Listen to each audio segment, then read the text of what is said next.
everybody. It's Mike from Hear the Watchmen.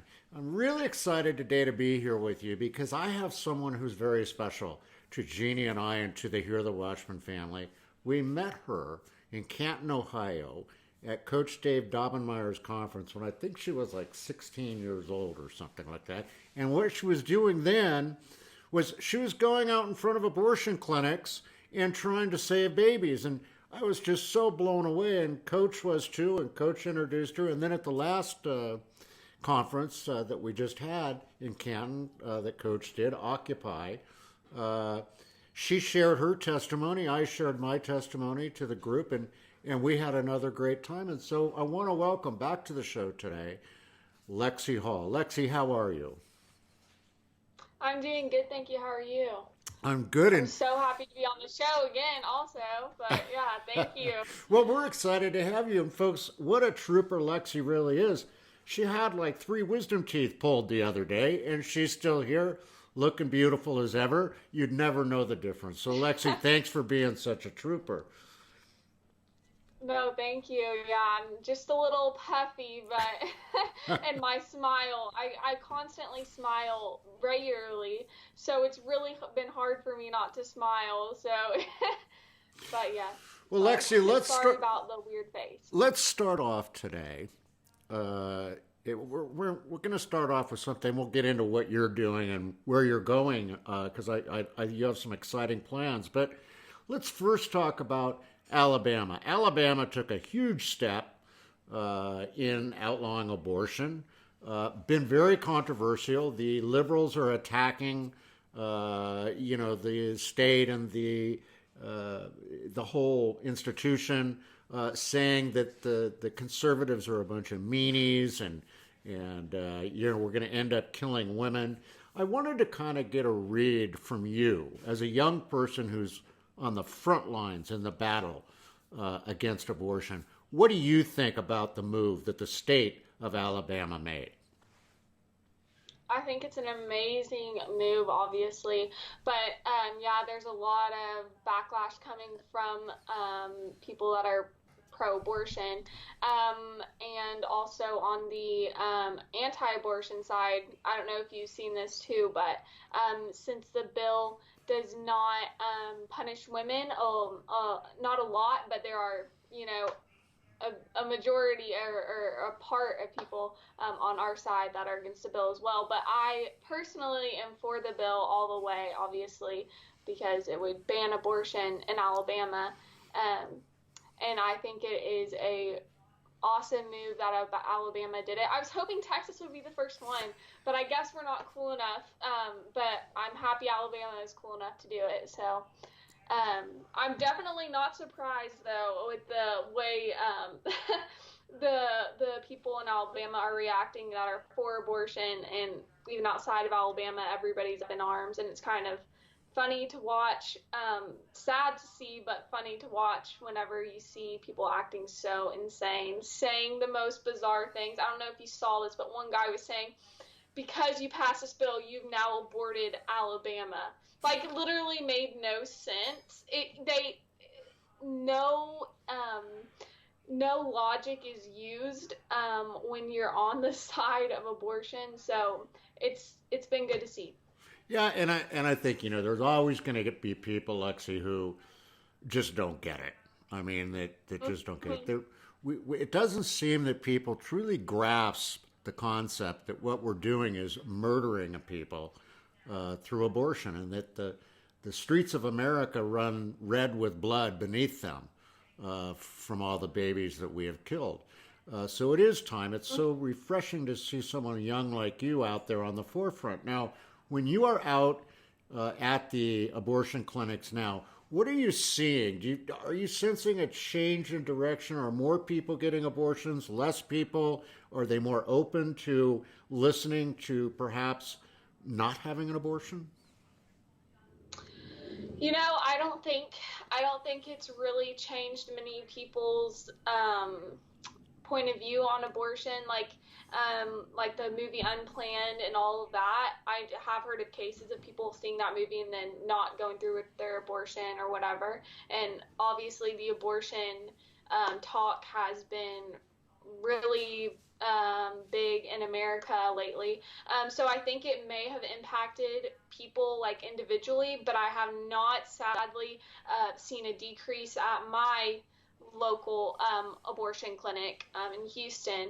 There's still just as many cars going in, just as hostile towards us, maybe even more hostile with the people, because the news and whatever else will tell people like us, like me, standing outside the abortion clinic, that we're there to hate them. We're there to, do whatever else, that we don't actually care about them. And all the garbage that they tell them. So they are even more hostile towards us. But sadly, no change in the number of abortions, but I haven't seen any increase at least, but definitely no decrease. Lexi, what is going on in the state of Texas? Where do you guys, politically, what's happening there regarding the heartbeat bill? What do you think is going to go with Texas? Are they going to ban abortion? Well, hopefully eventually we're going to ban abortion. I know that, but as of right now, so there was a few months ago, I think it was in March, that a bill that would completely ban abortion in Texas was in the committee. We were trying to get it out of the committee. We had the majority Republicans, and we could get that pushed out, but the bill did criminalize women who have an abortion, and the bill would take out all abortions. So there were people on that committee that were pro-life that were not going to put up with that and did not like that. So that wasn't passed, but that was the closest we've gotten to like Alabama, and thankfully Alabama's got signed in. Ours obviously didn't get signed in. But I think I think we can do it. I just think we need to, I don't know. I think we need to see people making bills like Alabama. Yes, I think that bill was awesome that they made in Alabama. It didn't criminalize women, but it did criminalize the abortionists, and that is where the controversy comes up. And honestly, my personal opinion would be to criminalize women to a certain extent, but I'm not against a bill that wouldn't criminalize women, if that makes sense. I'm for for the babies being protected as soon and quickly as possible, and I think Texas can do that if we set aside our differences, and everybody's trying to overturn Roe v. Wade, and what I'm looking for is for a state to completely ignore Roe v. Wade, because it's definitely more hard to overturn something than ignore an unjust ruling. Amen. Amen. Well said, Lexi. Now, you are, I believe you just turned 18. I think, did you finally, you graduated from high school? Did you get through that English class? Yes, I did. I did last week. I turned in my schoolwork, so I'm going to get my diploma in the mail. I was homeschooled, so I'm really excited. I'm so excited. I remember. But now what? What happens for Lexi Hall now? What are your plans moving forward? So I am now a high school graduate, and I am going to work for Creative Equal over the summer. I may possibly be doing like a gap year internship, but for sure I'm doing a summer internship with them. That is Creative Equal is a pro-life organization who's boots on the ground activist organization. We go to college campuses, we go to the abortion clinics, we go to the public square, and we stand with our abortion victim images, and engage in conversations with people, college students and high school students, or whoever's walking by, and debating them and try to reason with them and change their minds about abortion and share the gospel as well. Wow. So I'm going to be doing that, and I'm so excited. It'd be a group of people, mostly young people. Creative Equal is full of young people, and I was just on their Justice Ride a few months ago, back in March. We went to Florida and toured college campuses, and so I'm really excited to be doing that. That's amazing. And now, physically, where will you be when you're doing this? Will you be there in Texas, or do you have to go somewhere else? Yeah, so actually, no, I'm not going to be in here in Texas.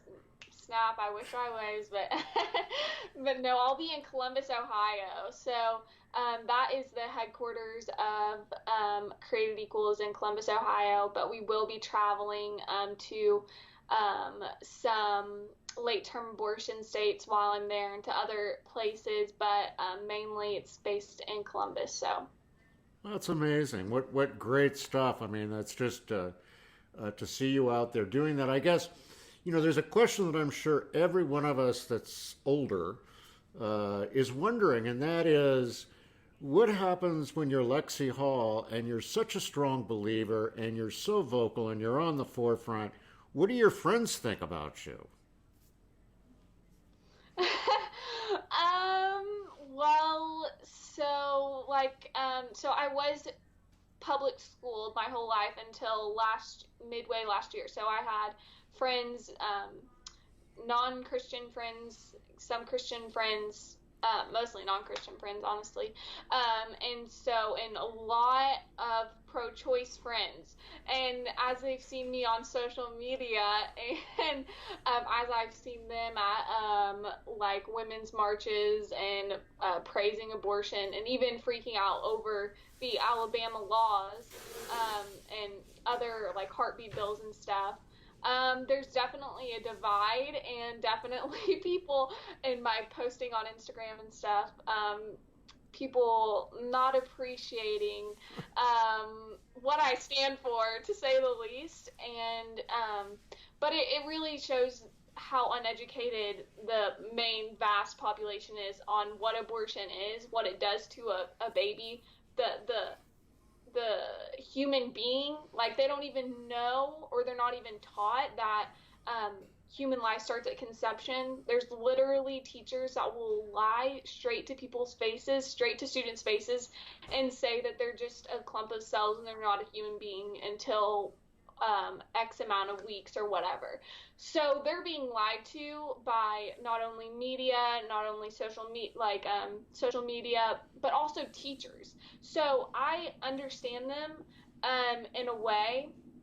I get it's kind of out of ignorance for some people, and some people, they know the truth and they don't even want to acknowledge that we're on the right side.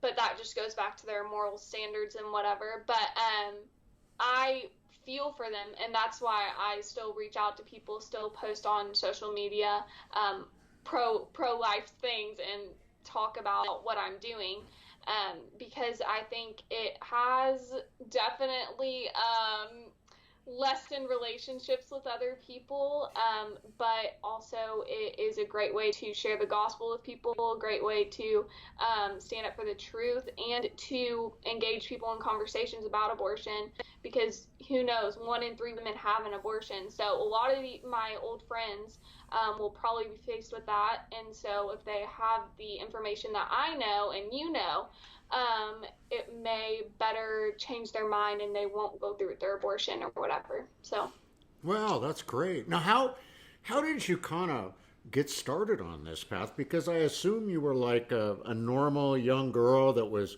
going to the mall and hanging out at the mall and chasing guys and stuff like that, and now you're like a crusader for Jesus. How did that happen? um, well, whenever I was 15 years old, or late 15, about to turn 16, my mom introduced me to Coach Dave live. And so whenever I watched Coach Dave, my mom actually forced me to watch him. It was not under my free will. I would not have sat down and watched an hour of Coach Dave if I had if I had my choice. But I'm really grateful for my mom for doing that, because yes, I thought he was an insane man at the beginning, and I thought he was a crazy, crazy guy. But later I found out, after watching many of his videos and going deeper into what he was talking about. He was talking about abortion. Whenever I first started watching him, he was talking about abortion. So I dug deeper in that and dug deeper in what he was doing about abortion, him going out in front of abortion clinics. I've never heard of that before then. And it really sparked my interest. And so now I love Coach Dave. So, but but before that, I thought he was crazy. Yes, I was just a typical teenager. Didn't I was Christian. I grew up in the church, but I had no idea this world of activism that was taking place. I had no idea there were people like you, there were people like Coach, there were people standing outside abortion clinics or whatever else. I had no idea. Um, but whenever I found that out, I definitely made some changes in my life where I could become one of those people, you know. Well, I tell you what, Lexi, we're So grateful. We're grateful to have you on the team, so to speak. Very excited about where you're going thank you. and what you're doing, and we're going to miss you in Long Island, New York. I know your stepdad and your mom are going to be there. That's folks. That's for the intensive spiritual warfare training workshop. There's still a few seats left. You can live stream it. You can order DVDs. Go to hearthewatchmenmen.com. Get signed up for it. You don't want to miss that. You can also avail yourself of the California conference in October, where we are going to do everything we can to rope Lexie Hall into being at that conference with us. So we hope we'll see where she is and what her schooling's doing and all that. But go there. Go to hearthewatchmenmen.com. Lexie, thank you so much for joining us. If there's anything we can ever do here at Hear the Watchmen to help you out, please give us a call. Well, thank you so much. Well, folks, that's going to wrap it up today for this edition of the Watchman's Report. Remember, like we always say here at the conclusion of every show, there's nothing that you can't do with Jesus in your heart, except nothing at all. Get out there, be a Lexie, activate your faith, make it happen. God bless each and every one of you. We'll see you next time here on the Watchman's Report.